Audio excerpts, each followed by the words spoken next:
back with another video today talking about the deck changes update that just happened in Twist. So, we've been playing a lot of Twist this month. It is actually July 1st, so the new season has just rolled over. There are going to be new Whizbang heroes as well as all of these changes that we're talking about. So, the July season of Twist is looking like it's going to have a much more diverse meta, hopefully. There's a lot of changes here that are very impactful, and with the addition of the new heroes, there's going to be a lot more variety. So hopefully it ends up being pretty strong. I had a great time with this season of Twist. I think this is by far the best implementation of Twist that they've had so far. And if they continue to do large-scale projects like this as the basis of Twist, I think that it's going to be an extremely popular mode. It's going to be really, really fun. But let's just go ahead and get straight into it. First, we were going to talk about Illidan. Illidan's deck changed very little, and his hero power did not change. He got a little bit less HP, so he's a little bit more difficult, or a little bit less difficult to kill, which is nice, especially considering that he has constant lifesteal. But he does lose 2 lifesteal tools in a pair of Herald of Chaoses, as well as some taunt with Disciple of Argus. But to be honest, I didn't find Disciple of Argus in his deck before to be particularly useful anyways.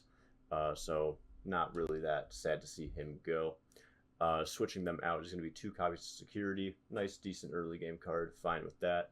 Electra, which is really, really fun. There's been a lot of cool games that I've seen Electra have good usage already.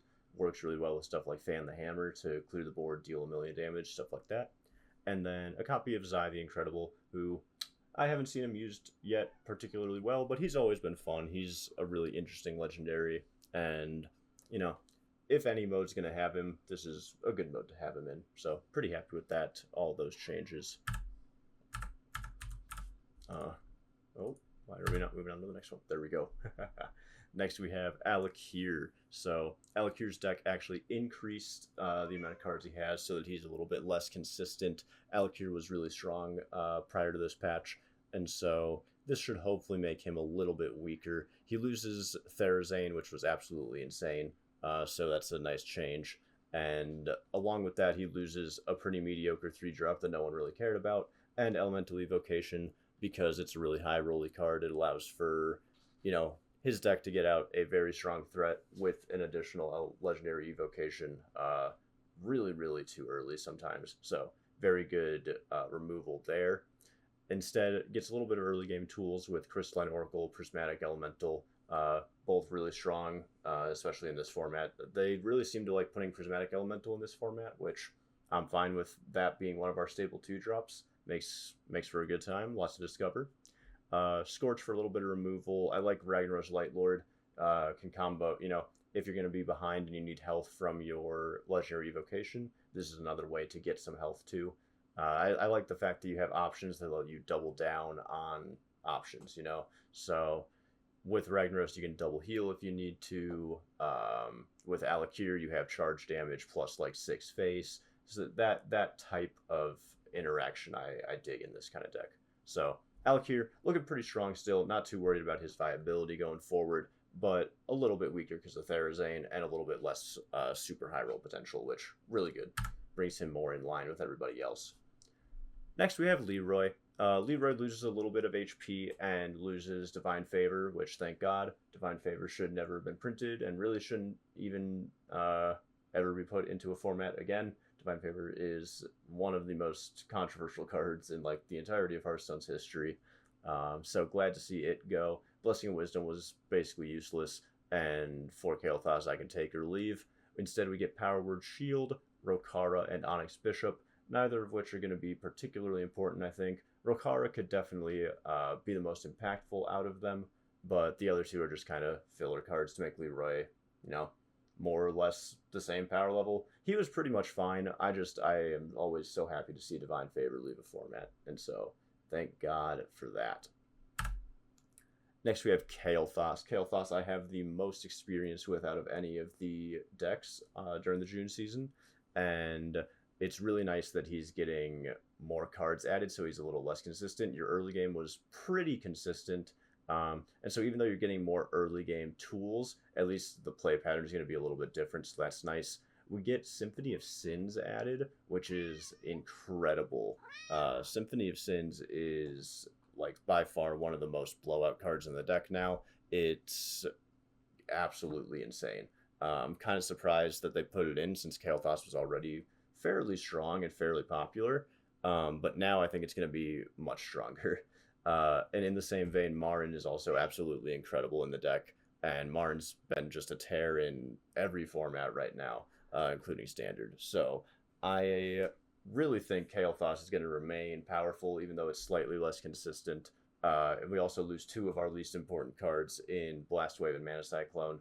Hate to see Mana Cyclone go because Mana Cyclone is so much fun. But it didn't really come up too often with the deck. You'd rather have like a big evocation turn or just better drops that do things by themselves.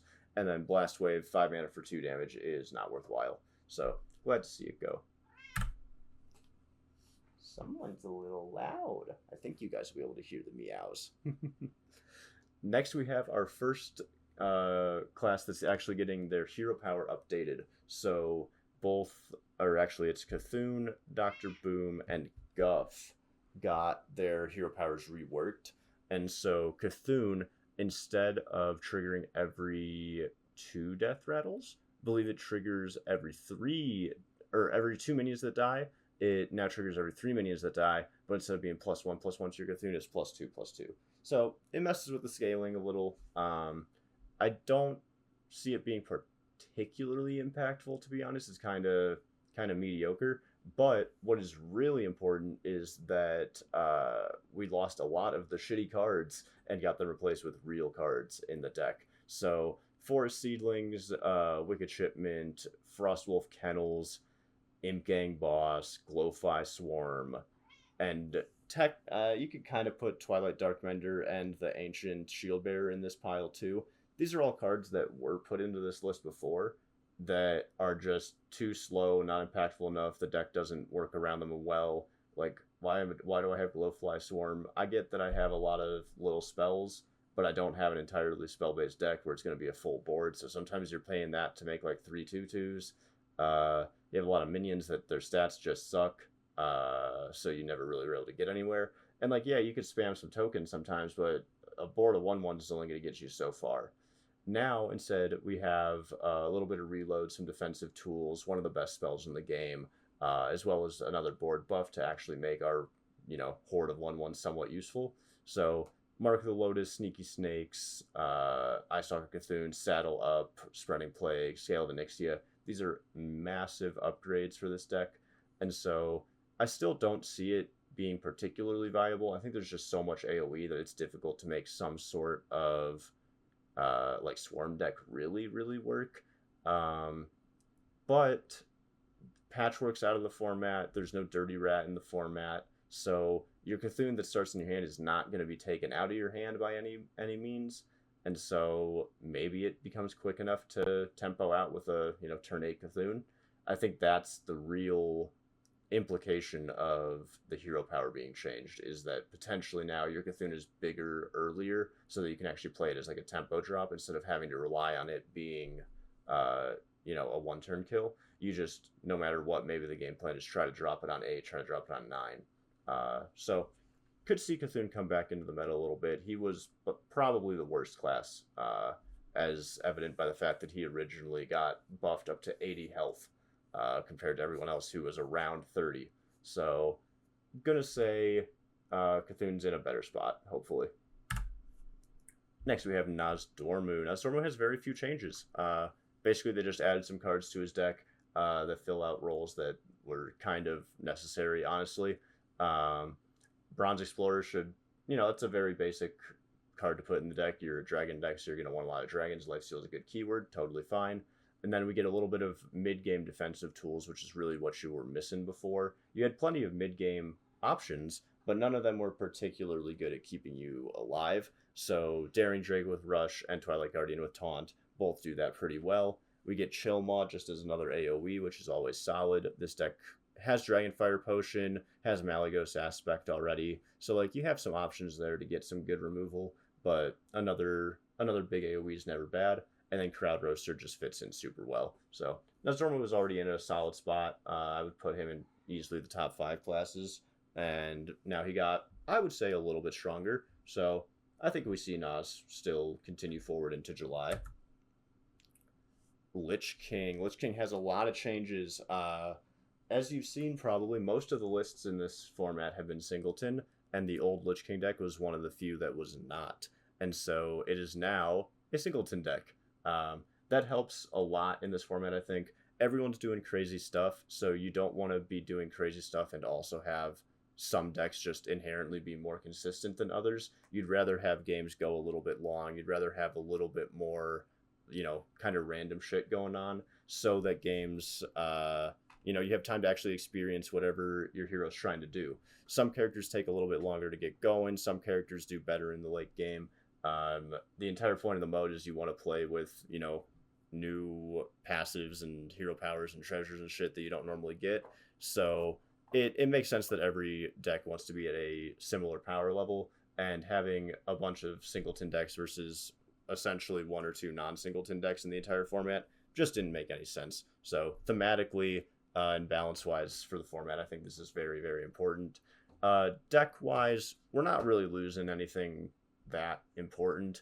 A majority of these you get to keep one copy of anyways, and all the additions that they did are just kind of fine early game. Bees is cool, Sinister Soul Cage is great, Army of the Dead's great to have, and then you just got some random early game in there. So not going to be probably that big of a deal. I don't think it's going to mess with how good Lich King actually is. I would put him solidly like B tier, and now he's just going to be a little less consistent, which is really good. So appreciate these changes as well.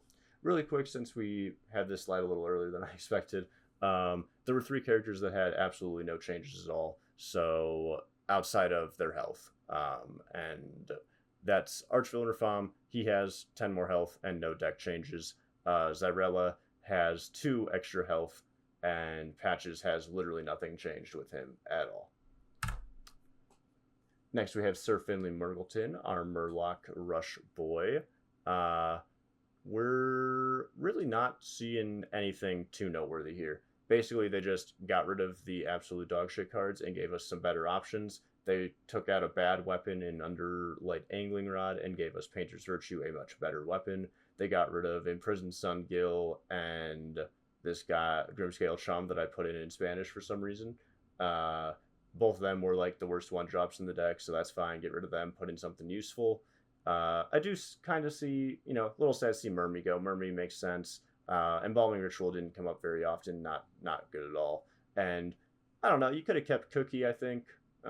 It's a little slow, I guess, but Cookie's always been like a little slow. But like he's fun. He's very thematic as a Murloc. I like that he gives you another weapon. But maybe they just didn't want anything getting in the way of your Painter's Virtue. Could you it would kind of suck to have that out, play Cookie, and then you overwrite your weapon. That's thinking way too deep. There's no way that interaction matters. But really, there's not too much to be said about these changes. Murlocs should still be fine. They were decently viable, and now they just have no less just straight up bad cards. So could work out pretty well for him. Could see him moving up a tier maybe. King Crush. King Crush did not get a HP change or a card amount change, but his deck went through an absolute tear. Basically everything changed. The old deck was horrible. There were not enough hits that actually were worth hitting to play, and a lot of your spells did very little or costed too much. So we had spell synergy with Urchin Spines and Ricochet Shot and some of the deal ones and Bola Shot. It all kind of pieced together, but I'd rather us be in the position we're in with the new cards that we got, where our spells just do stuff by themselves. And then Ramp was just it makes so much sense for this deck. Why did we not have Ramp in this before? Wild Growth and Overgrowth are MVPs for sure. And then now that we have all the Colossal minions in there, we actually have some hits worth hitting, and your deck can actually do things. What would always suck with the old King Crush is you would just not draw any minions because your deck had a smaller amount of minions, and then your spells were too expensive to ever actually get you meaningful buffs, meaningful cost reductions. So like you kind of came down to playing one or two minions and hoping that one or two cheap minions won you the game. This deck is much more consistent. It has spells that actually impact the board or give you a way to like come back, and it just has a much more like fluid play pattern now. Omu. Anything special about Omu? We got some new cards in there. We got rid of Aquatic Form and Preparation, neither of which were really that important. And we get some more spell synergy payoff cards. So Lightning Bloom makes a lot of sense. Poison Seed's great removal. Planet Evidence should, just makes total sense for a spell deck. Lightning Reflexes, sure. Flash of Lightning, really nice. Lots of nature spells, obviously. So very big in the late game. Spot the Difference, pretty cool spell tech in there like that. And then a big card in the end for Convoke the Spirits. Don't really see Omu getting too much more play than he was already getting. I don't really see him entering the meta. He was not a very potent threat, to be honest. But maybe he gets there with these changes. I think this just makes him at least a little bit better when people decide to play him, but I don't really particularly see people flocking to this deck now. Dr. Boom, another hero power update. And so whenever a mech dies, instead of just shuffling a bomb into your opponent's deck, you will also gain 1 armor and shuffle a bomb. So gives you a little bit of survivability like that. Because of that, we're losing some base HP, but you're going to be gaining more than 10 armor that makes up for the 10 in base HP in almost every match with this deck. So I think a very worthwhile trade for us, as well as getting a lot more token tools and armor synergy tools. So this deck got massively upgraded. We are losing basically just a lot of inefficient minions with bad stats.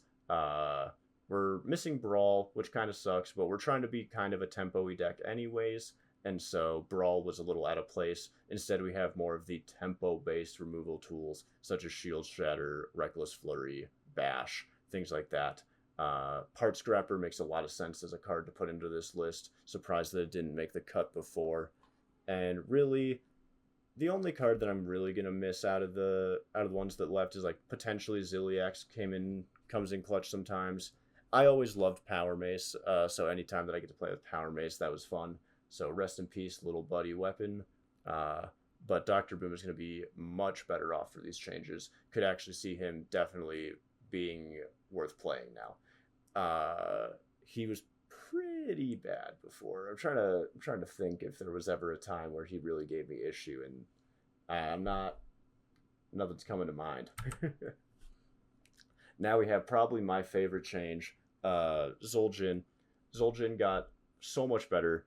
Anonymous Informant is an absolutely huge addition for this deck. The extra cards is absolutely huge because a lot of the time your Sage, if you drew it late, you're drawing like 15 cards and you know you're going to mill already. So not only are you milling, but you got close to fatigue, and now you don't have to consider that nearly as much. Harmonica Soloist, pretty key card, very, very solid. And the other three are like fine defensive tools. Jandis, I have not played very often in the deck. Obviously, all these decks are now one of, so not everything comes up every game. But I can see that being just a fine, neutral or like mid-range threat. And Azvedon comes in clutch sometimes just because no one's ever thinking to play around it right now. And there's a lot of very powerful spells in some of the other decks. But Zul'jin is actually, right after these changes, I'm not sure if it was just the meta not reacting to anything, or if Anonymous Informant's just insane, or if I was just, in the groove, but I went on something like a 12-3 streak to finish up my Legend Climb with the new Zul'jin list right when it came out, and it feels extremely strong. It feels really good to play. So Zul'jin definitely in a better spot. Then we have N'Zoth, who got so much better. We got rid of a lot of the kind of garbage early game minions and replaced them with much better early game minions in the form of Nerubian Egg, Bloated Python, Greedy Sprite. We got rid of, we lose Voodoo Doll. That's sad. We lose Ball Hog. That's sad. That one was pretty nice. But we get Mind Flayer and Imported Tarantula, both of which are incredible comeback tools. And we lose a lot of the shitty late game in Claw Machine and Stoneborn General and Ring Matron. And, it's kind of sad to see that we lose all the demon taunts. Wretched Queen, Enhanced Dreadlord were pretty strong. Ring Matron, I'm not going to say it was strong, but it was fine. But now instead we're getting Death Revenant, Mountain Bear, Coilfang Warlord, just miles better. Like everything in the bottom tier here, like these bottom 5 cards, these I'd all say are like C tier cards, and then you switch them all out with these ones here, and these are all like, at least B tier cards. And this is absolutely huge to actually have N'Zoth in your N'Zoth deck. We have a mega late game threat now. We just have so much more tempo tools now. A lot of the time in the old deck, you were trying to just make your early game suffice off of 1-drops, and now you actually have some good tempo 2 and 3 drops. The issue before was that like something like Terror Scale Stalker you would think would fit right into this kind of deck, but most of the time you actually just want to be playing something that's going to be triggering its own Death Rattle. Triggering a Death Rattle again when you're triggering Death Rattles every single turn anyways, that sort of recurring effect is not particularly useful. Hi, kitty cat. But so, N'Zoth much better off as well. Overall, the changes that they've been implementing in this patch are actually just insane. Like, this is one of the best balanced patches I've seen Hearthstone make in like almost ever, potentially. Sorry about that. Had a little malfunction there with the animal. Next, we're down to Bran. Bran was a lot of fun before, and honestly, like, they're making him more consistent by removing a lot of cards, so that should help him. But I had a lot of wins off of Crackling Razor Maw or getting a board full of little beasts and the Painted Canvasaur, so I'm really surprised to see those go. I also, Loatheb was like really good in the deck. It might just be that Loatheb is not a play pattern they want in the deck since so many decks are spell based, but like when Bran was not feeling great, Loatheb was the reason to run it, because you knew if you got like one turn where your board was fine, you'd actually be able to push enough face damage to be able to do something and then protect it again with Loatheb and have a decent shot. Playing turn by turn with Bran instead of having those like multi-turn long like board plans, I'm not sure how I feel about that. Not sure if you're ever going to get there. But the deck is now smaller, so it's more consistent, and you got a little bit more control tools, so if it falls behind, it's just not completely screwed. But I'm very iffy on the brand changes, honestly. A little bit iffy, a little bit worried. But it got rid of a lot of the garbage cards, too. Like, I never played Geppetto. I don't want to play Deathwing. Cattle Rustler's dog shit. And then, like, all the early game stuff is very mediocre for this deck. Like I just said with the other Hunter list, Harmonica Soloist is insane. In this deck, Harmonica Soloist was not insane. You want a board with this deck. A lot of the time you could get away with a Secret or a Hero Power on turn 2 in Zul'jin, and this is a follow-up turn 3 that's great, but not the same case here. We have Arphis. Arphis going back to a reasonable health total from his original 18 back up to 30, and a major deck switch up for him. Loses, not really that many important cards, but what's really nice is that he loses Patchwork and Cinematic Explosion, and so you don't ever have to worry about... I'm surprised that in a format where they had Cthulhu, which is a card that they knew was going to always permanently be in a hand, they put Patchwork in at all. There's just... Your deck is already so inconsistent.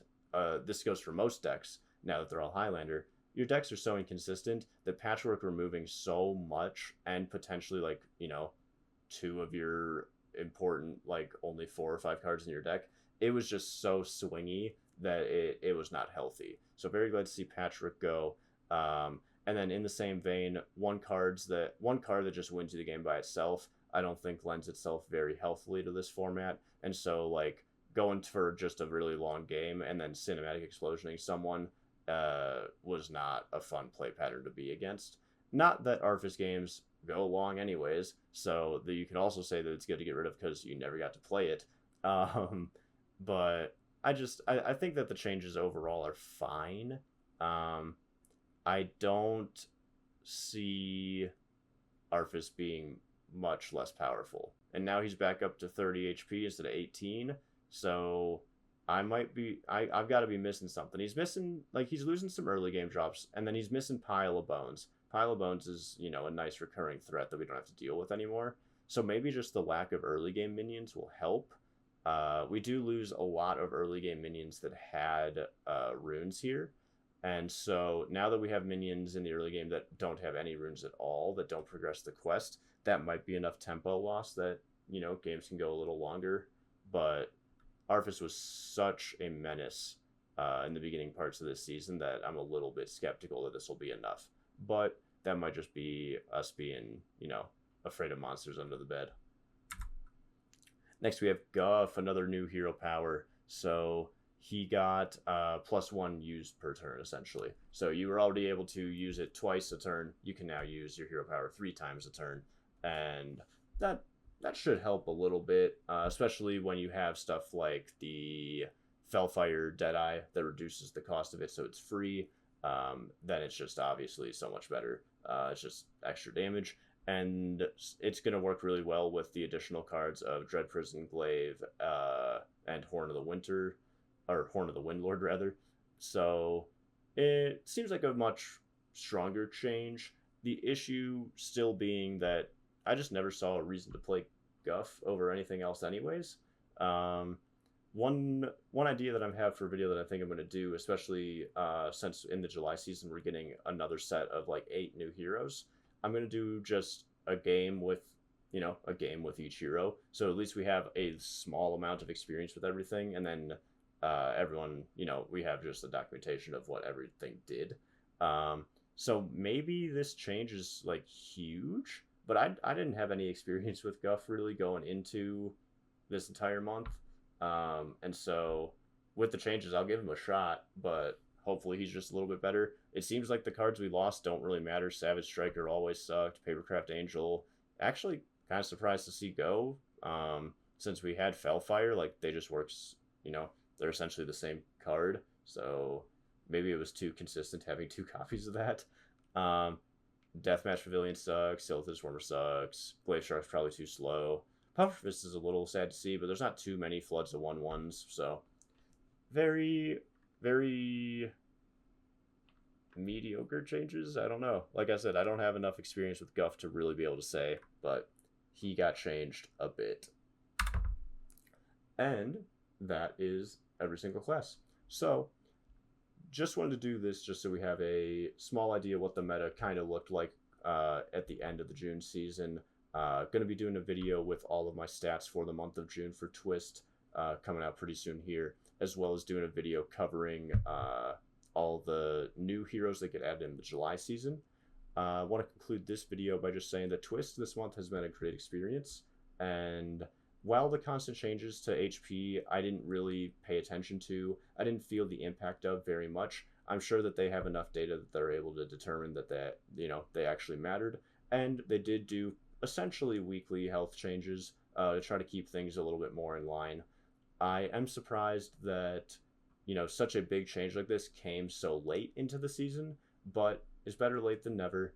And obviously it was more of a setup phase, I think, to get everyone more in line for the addition of the new heroes. And so look forward to the July season a lot. We'll see how it goes. Hopefully the new heroes impacted a decent amount. And we'll see you guys in the next video. Thank you for watching.